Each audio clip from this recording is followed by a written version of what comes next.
Hi, welcome back.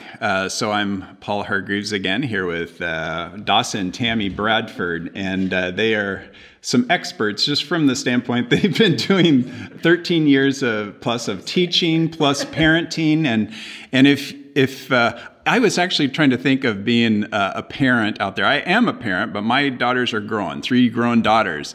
But I'm thinking, what would it be like if I am already, if all of a sudden I'm told I am the teacher, primary teacher of my children, and how is that going to look? So in this segment here, we're going to be really talking about the space that you're going to create at home, and then some procedures and some routines that you can create there in your learning space at home. So Doss, if you can first kind of start us off with talking about the space, and then a little bit later routines and procedures. Yeah. My background is a little bit in engineering, a little bit in architecture, a little bit in design features. So for me, the idea of the space that you work in is incredibly important, because I think the way that your space is set up really influences your productivity and how you go about learning.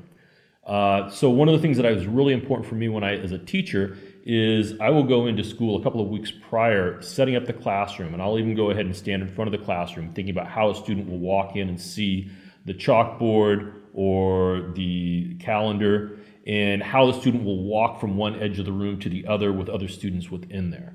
And that's one of the things that's really changed, is we will not have a classroom in this online schooling. Right. It's going to be wherever you're teaching your child. And setting that up and taking some really purposeful focus on how is your student going to have a place to learn, I think is important. One of the things that's I think is a challenge, and is coming back from last year that I talked to a lot of students, is a lot of the students' frustrations were they were sitting on their bed trying to do whatever assignments we were trying to give them. And I think personally that's setting students up almost for a way to fail when you go about it. Because you need to create a space that's different. Yes. Is that the idea? Yeah, I feel like one of the things that we've worked really hard in our family to do, and I'm thankful that we've done that, is like our bedrooms are our relaxation spot. Okay. Like we don't have devices, we don't have any TVs, and I know every family has their own philosophy on that and what that looks like, but we wanted like their bed, even just like that space, to physically represent that. And we were talking a lot about the fact that when you lay down to rest, if that's also your workplace, it's really hard to let go of that work when you're trying to rest at night. And so even ideally, I would say both of us would recommend not having a workspace in a bedroom. Definitely. Because that should be their like, let down space. If it can be avoided. If it can be avoided. But if it has to be in a bedroom, having one specific chair or one specific location that's not the bed that they can sit on and or be at, that's their learning space, so that they can, again, physically separate when they're trying to let go of everything from the day in the bed. They're not also, it seems nuanced, but there's an element of where you just hold on to that work. And we do that when we bring our phones into bed with us. You know, if we communicate for work, we bring them into bed, it's a lot harder to fall asleep. And I think we would want to avoid that for students. Some of that difficulty is just because they're in the habit of school space being separate, and they're at school and it looks a certain way. And you talked about creating that space at school, and that's what the kids are used to. So. Right. It's basically, sounds like, you're creating something that's different, like school's different, at home. Yeah.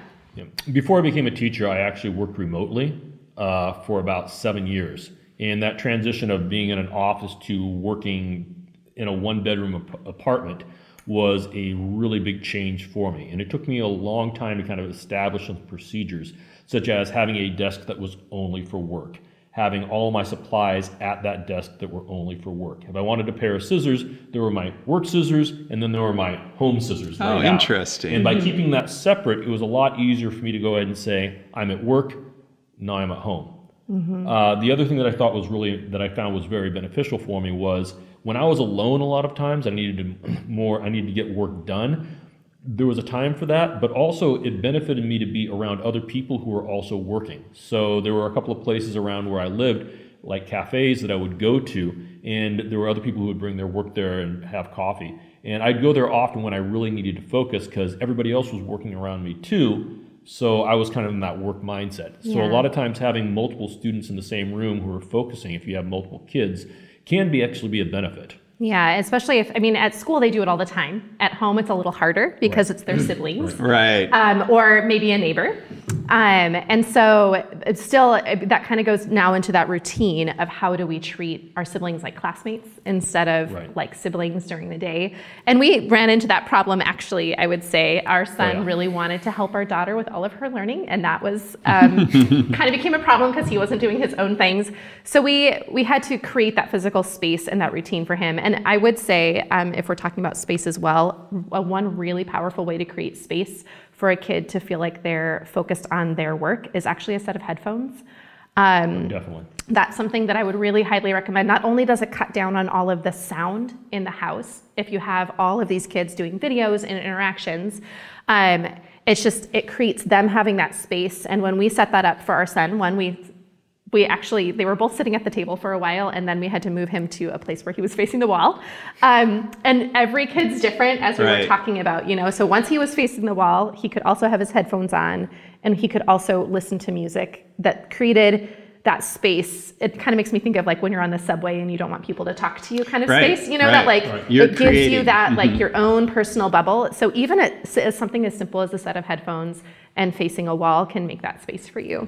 To go with that, I mean, supplies I think are really important with that. Every school should have a supply list, and we actually went supply shopping. Yeah, with our and kids. I know a lot of schools are also handing them out too, so it's not. So having them in a central location, so they're readily and easily accessible, and you're not kind of grabbing them from other people or going and grabbing them out of a separate drawer. But when it's ready to do, you have it and it's ready to go. So maybe one of your children has their space here in a room, another of your children somewhere else have a central place for their. That's a great always idea. Return it. It could be as simple as just have a pencil box where everything goes in here, and that's where you go with that. Even actually recreated in an elementary classroom, you often have two cups, one with sharp pencils and one with dull. Okay. And at the end of the day, someone sharpens all the dull pencils as a part of their classroom job, and I thought this would actually be really helpful at home to do. But this also kind of, I feel like, starts getting into that routine idea. And something that we as teachers know is it takes about 6 weeks to get into a school routine for them when they're coming into the classroom. I'd say that's any age group. And that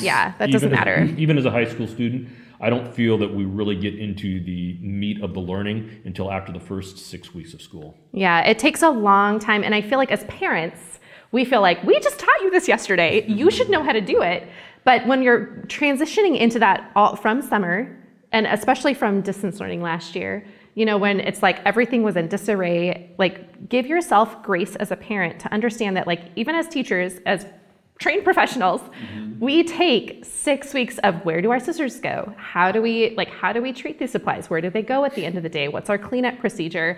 How do we line up at the end of the day? And really, it's not until that 6th week where all of those routines and procedures are in place and you're not fighting with these routines and procedures as much. Right. That doesn't mean you don't remind them because, oh my goodness, still come. How many high schoolers don't come without their pencils? We don't want to even talk about that because that's just reality. But there is this general set routine of like, when does school start? And it always starts that way. And there's always going to be a bit of a fight on how you do that. And at school, we have the bonus of peer pressure. Right, and by peer pressure, I mean positive peer pressure. Everybody else is doing it.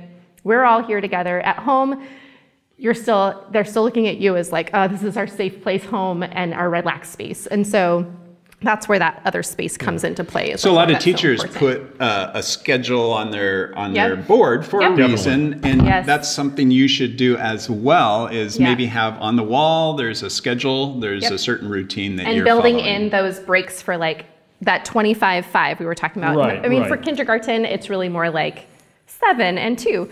Or 7 and 3. For high school, it might be 25 minutes it's an and actual 5. Technique. It's called a Pomodoro technique. And if you look it up, you'll find tons of information, even apps that'll help you do it. But it's the idea of you're sitting down for 25 minutes, you are going to focus, no other things are going to be coming into the way. And then once that 25 minutes is over, you've got a 5-minute break to do whatever you want, get a drink of water, go ahead and sharpen your pencil, relax, check your Instagram if that's important to you. And then at the end of that 5 minutes, which you also have a timer on, you go back and you repeat it again. For younger kids, it's recess. For older, it's check your phone for a text or something. Or it's passing in the halls. Yeah. Call your friend. All right. Well, so this So has much been more. great. There's so much more, actually, as we just said, that we could talk about. But here's the thing: is again, you might write down your questions, and we'll have a question and answer time in a week from this video segment, and we hope to see you back then.